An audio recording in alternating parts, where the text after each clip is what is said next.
ମଞ୍ଚରେ ଚାଲିଛି ରାମଲୀଳା। ବାଜା ଓ ଗୀତର ତାଳେ ତାଳେ ଚାଲିଛି ଅଭିନୟ। ଆଉ ପେଣ୍ଡାଲ ତଳେ ରାମଲୀଳା ଦେଖୁଛନ୍ତି ଦର୍ଶକ। ଏଇ ଦେଖନ୍ତୁ, ଡାଇଲଗ କହିବା ସହିତ ଅଭିନୟ ଯାଦୁରେ ଦର୍ଶକଙ୍କୁ ବାନ୍ଧି ଦେଉଛନ୍ତି ରାମ ଭୂମିକାରେ ଅବତୀର୍ଣ୍ଣ ହୋଇଥିବା ବ୍ୟକ୍ତି। ଆଉ ପାଖରେ ହନୁମାନ ବି ଅଛନ୍ତି। କିନ୍ତୁ ଇଏ କ'ଣ? ଅଭିନୟର କିଛି ସମୟ ପରେ ଛାତିରେ ହାତ ଦେଇ ରାମଚନ୍ଦ୍ର ଷ୍ଟେଜ ପଛପଟକୁ ପଳାଇ ଯାଉଛନ୍ତି। ସମସ୍ତେ ବି ଆଶ୍ଚର୍ଯ୍ୟ, ସିନ୍ ମଝିରେ ରାମ କାହିଁକି ପେଣ୍ଡାଲ ପଛ ପାଖକୁ ଯାଉଛନ୍ତି? ରାମ ପେଣ୍ଡାଲ ପଛ ପାଖକୁ ଯାଇ ଆଉ କିନ୍ତୁ ପେଣ୍ଡାଲ ସମ୍ମୁଖକୁ ଫେରିଲେ ନାହିଁ।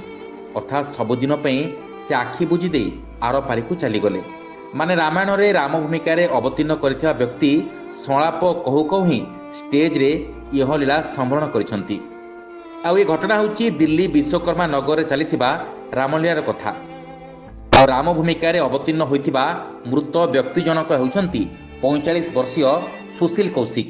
ସେ ପେଶାରେ ଜଣେ ବ୍ୟବସାୟୀ, ମାତ୍ର ଅଭିନୟ ଓ ଆଧ୍ୟାତ୍ମିକ ଜଗତ ସହିତ ସେ ଜଡ଼ିତ। ସେ ବେଶ କିଛି ଦିନ ହେଲା ବିଭିନ୍ନ ଜାଗାରେ ଆୟୋଜିତ ହେଉଥିବା ରାମଲୀଳାରେ ରାମ ଭୂମିକାରେ ଅବତୀର୍ଣ୍ଣ ହୋଇ ଆସୁଥିଲେ।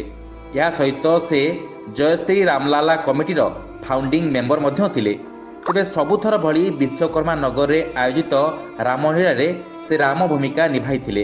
ମାତ୍ର ସଂଳାପ କହିଲା ବେଳେ ହଠାତ୍ ତାଙ୍କ ଛାତିରେ ଯନ୍ତ୍ରଣା ଅନୁଭବ କରିଥିଲେ। ଏହାପରେ ଛାତିକୁ କିଛି ସମୟ ଧରି ସେଠାରେ ଟଳି ପଡ଼ିଥିଲେ ରାମ ଭୂମିକାରେ ଅଭିନୟ କରିଥିବା ସୁଶୀଲ। ତାପରେ ଆଧ୍ୟାତ୍ମିକତା ପରିବେଶ କିଛି ସମୟ ପାଇଁ ଦୁଃଖଦ ପରିବେଶରେ ପରିଣତ ହୋଇଯାଇଥିଲା। ଆଉ ଲୋକଙ୍କ ପାଟିରୁ ବାହାରିଥିଲା, ଏମିତି ବି ମୃତ୍ୟୁ ଆସେ। Bureau report, news alert 24x7।